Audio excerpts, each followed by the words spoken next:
picture, it's ready to go ahead and just do the whole change order. No, I'm just saying, if our people are going to do it, the sidewalks are going to go in first. Yeah, it'll be a different route. You're going to tie into a different spot on the site. Oh, okay. Not tie in the same way that they would go with the truck. But it's still there. The tie-in's there. It's not like we'd have to do something out of the ordinary to get to it. It's there, easily accessible from Not where out of the ordinary. The problem with them is I don't know what kind of equipment they've had to do the trenching. You guys may have to bring in, either rent or bring in somebody to do that trenching for you. or you dig it with your shovel. Seeing how deep on the Well, and then the question I asked is come to Carol in terms of availability, because we plan to have the school open after Christmas, going back into New Year, right? Or wrong? Yes, right now we're going in after New Year, starting January 4th. Right, so would our maintenance people have the time to get everything in place before? So just keep in mind, this is only going to be on the nighttime. Right. And the thing that everybody needs to understand is every penny that we can save, wherever we can save, if we can get the same quality job and do it in-house and save maybe $1,000, then to me this is a no-brainer. We keep it inside and we do it inside, in-house. So what's the recommendation? Is this? It doesn't matter to me. I do not know if we can get it done by January 4th in-house. So we just wouldn't be able to use the flagpole. You can use the flagpole, you just have to take the flag down. Take the flag down. Take the flag down. Right. Choices are. So I mean, this is not something we got to do.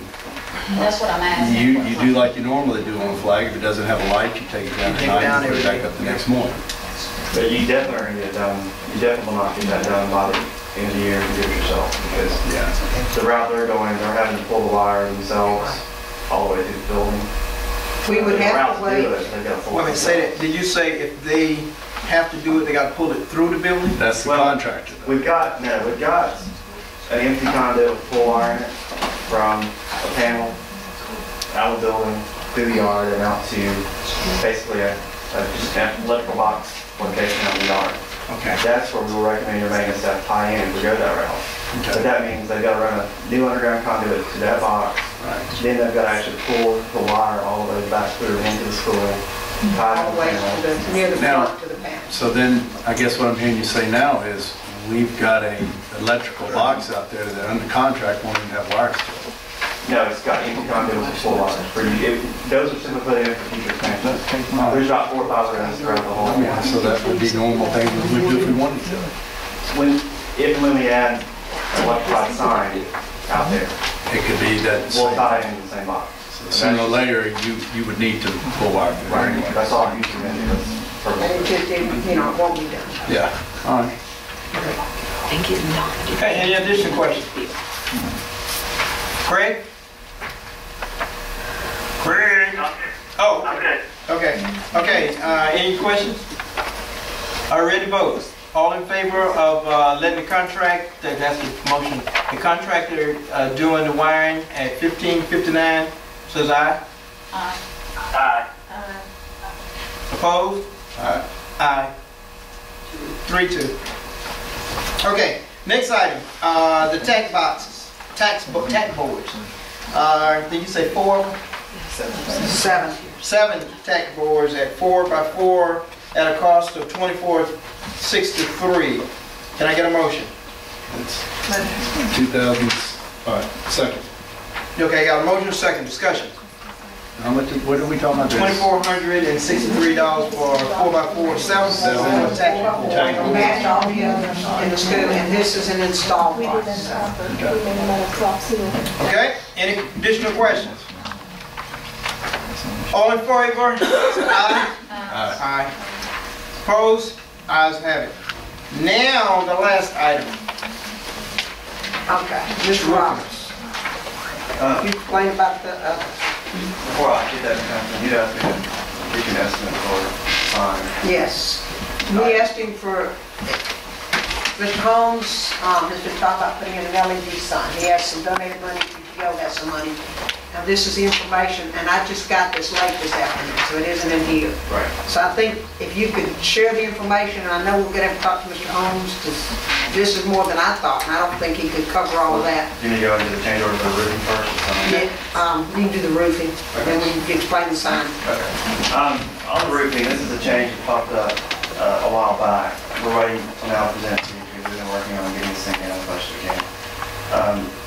The change was a coordination issue in drawings. What happened was there were parts of the roof that we showed as being sloped by the structure, which meant we could just put down flat insulation board over it.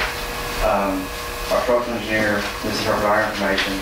He didn't slope the roofing structure where we expected him to, which meant we had flat areas. We weren't showing a tapered insulation board to keep positive drainage. So the result was basically over the corridors, the 10-foot wide corridors all the way on the building. That ended up being a flat area over the roof, and we had to come back and add some additional insulation to make sure we maintain a positive slope on that. That was done during construction. The roofer picked up on it, pointed out to us, and said, we've got to do it. So just move on, we'll work it down on the change. At the time that was presented, the change was, I don't have its final number. This change, the roofer's price at that point was close to $40,000. Since then, we've worked with him. We've got that price down to about $5,000. The GC, Rocket Construction, out of the markup and overhead, took another $2,500 off. And then through change orders to get some credits back for things we negotiated with GC, we take another $6,700 off. So at this point, we brought it down to about $12,000. Now this change is still showing $37,413 to realize some of these credits that you already approved for part of negotiating to get this down. So through the negotiation, the net is about 24 that we ended up getting this down to. If the change we had to add, and like I said, the work been done, and probably been long way to. So we're talking about an additional $12,000 for the project that's already been completed. Well, I mean, at this point, we approved some previous credits back. Yeah, okay. In the contract. This change order will be for $37,000. Right. But the net of that will be about 24. That's the difference in project. You approved a $6,000 change order net credit back to us on something else a week or two ago through the poll vote. So that's what he's referring to. So in the design of the roof, it was in there. It was on the architectural. I'm sorry, take that back. The way it read on the architectural was net. Those areas were noted as being substructure. So we didn't have that extra insulation. I have a question, please. Okay. He was breaking up, I think he's probably not real close to that mic, but he said flat roof, right? Yeah. Yeah. How much area is flat? The area we were concerned about was the area over the corridors, which ended up being 11 feet wide, running, 2/3 of the school on both sides. So like there's flat roof to me, I'd say no. But what was the solution? Leave the flat roof and just put a pitch over it? Now, the solution was we had to, from the point where that mistake was made, from there all the way up to the ridge, you had to add some additional insulation to keep that positive drainage. So the problem was it wasn't just coming back and adding the 11 feet that were missing. It was once you got in that to get from there up to the high point, you had to keep adding insulation. When you say insulation, is that, what are you saying? Inside corridor. It's the roof of those inside corridors going down the classroom on either side of the courtyard. Okay, I'm with you, thanks. So you're just putting more and more material until it builds up a slope to it? So the additional material that you're putting on comes up to, and the labor to do that is roughly $37,000. Right. And getting back to, were they in the original plans? It was not. It was not. There was the architectural drawings showed the roof substructure, so that wasn't needed.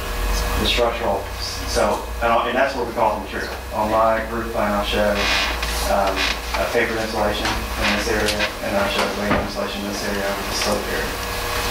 What happened though was, for those sections over the corridors, structural ended up not sloping the structure, so my roof plan, you can go on my roof plan, and what my roof plan shows, that's what the 10-foot comfort chain, 11-foot comfort chain. So they did what they did what the design said to do. They built it exactly per the drawings. Okay, so this is costing us an extra $37,000 because of bad drawings. Yes. And we're supposed to pay for that.